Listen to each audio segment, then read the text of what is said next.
Naaresto ng Philippine National Police ang 30 individual sa isang operasyon laban sa illegal na online cockfighting sa Barangay Concepcion, Talisay City, Negros Occidental. Pinangunahan ng Criminal Investigation and Detection Group ang operasyon na isinagawa sa isang pribadong lugar na ginagamit umano sa live online sabong. Dalawang individual ang nasagip habang isang menor de edad ang natagpuan at agad na inilagay sa pangangalaga ng mga otoridad.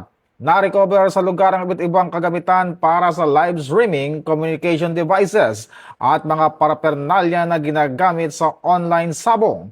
Inihahanda na ang kasong paglabag sa PD 1602 kaugnay ng Republic Act 10175 laban sa mga naaresto.